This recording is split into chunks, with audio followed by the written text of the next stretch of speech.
The life of Moses, from birth to divine calling. In a time of great oppression, when the children of Israel suffered under Egyptian bondage, a child was born who would change the course of history. As recorded in Exodus, "And there went a man of the house of Levi, and took to wife a daughter of Levi, and the woman conceived, and bare a son." Exodus 2:1-2. This child was Moses, born into perilous times when Pharaoh had commanded all Hebrew male infants to be cast into the Nile. His mother, seeing his exceptional nature, when she saw him that he was a goodly child, she hid him 3 months. Exodus 2:2. Unable to hide him longer, she crafted a vessel of bulrushes, waterproofed with slime and pitch, and placed him among the reeds of the Nile. Divine providence led Pharaoh's daughter to discover the child. And when she had opened it, she saw the child, and behold, the babe wept, and she had compassion on him. Exodus 2:6. Through a clever arrangement by Moses' sister Miriam, his own mother became his nursemaid, and he was raised as a prince of Egypt. Moses grew in wisdom and strength within Pharaoh's court, but his heart remained with his people. As Scripture tells us, by faith Moses, when he was come to years, refused to be called the son of Pharaoh's daughter, choosing rather to suffer affliction with the people of God than to enjoy the pleasures of sin for a season. Hebrews 11:24-25. His passionate nature and sense of justice manifested when he saw an Egyptian beating a Hebrew slave.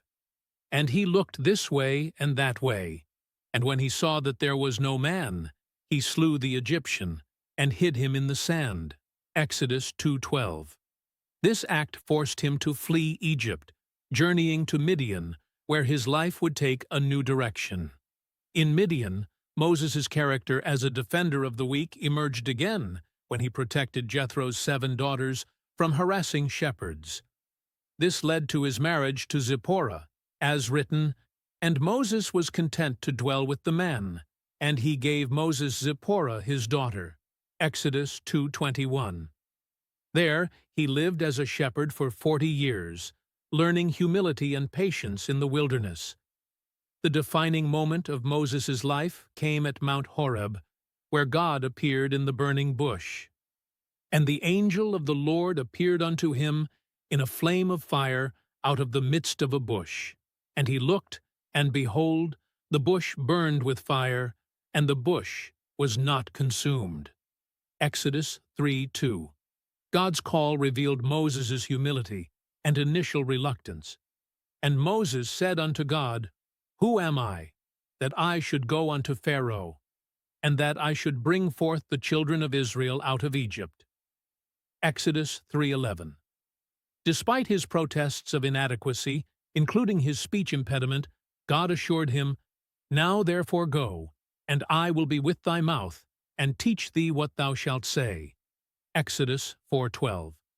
Moses' character was marked by unique traits that set him apart. Scripture testifies, "Now the man Moses was very meek, above all the men which were upon the face of the earth." Numbers 12:3. Yet this meekness was paired with remarkable strength and leadership when needed. His relationship with God was extraordinary. "And the Lord spake unto Moses face to face, as a man speaketh unto his friend." Exodus 33:11. This intimate communion with God transformed Moses, as evidenced when the skin of his face shone while he talked with him. Exodus 34:29. Throughout his leadership, Moses demonstrated both human frailty and divine empowerment. He struggled with the burden of leadership, crying out, "I am not able to bear all this people alone, because it is too heavy for me." Numbers 11:14. Yet he also showed unwavering faith and intercession for his people, even when they rebelled. His love for the people was profound, demonstrated when he pleaded with God after the golden calf incident. "Yet now, if thou wilt forgive their sin, and if not, blot me." I pray thee, out of thy book, which thou hast written. Exodus 32:32. This sacrificial love mirrored the divine heart. Moses' marriage to Zipporah revealed both cultural tensions and faithful commitment. When criticized for marrying a Cushite woman, God himself defended Moses. With him will I speak mouth to mouth, even apparently, and not in dark speeches. Numbers 12:8. The transformation of Moses from a prince of Egypt to the humble shepherd of God's people was remarkable. He learned to depend entirely on God, demonstrated in moments like the parting of the Red Sea. Fear ye not, stand still, and see the salvation of the Lord. Exodus 14:13. His leadership style combined divine authority with practical wisdom, as seen when he appointed judges on Jethro's advice. And Moses chose able men out of all Israel and made them heads over the people. Exodus 18:25. This showed his ability to accept counsel and delegate authority. Despite his greatness, Moses was not perfect. His moment of disobedience at the waters of Meribah, where he struck the rock instead of speaking to it, Sheshai,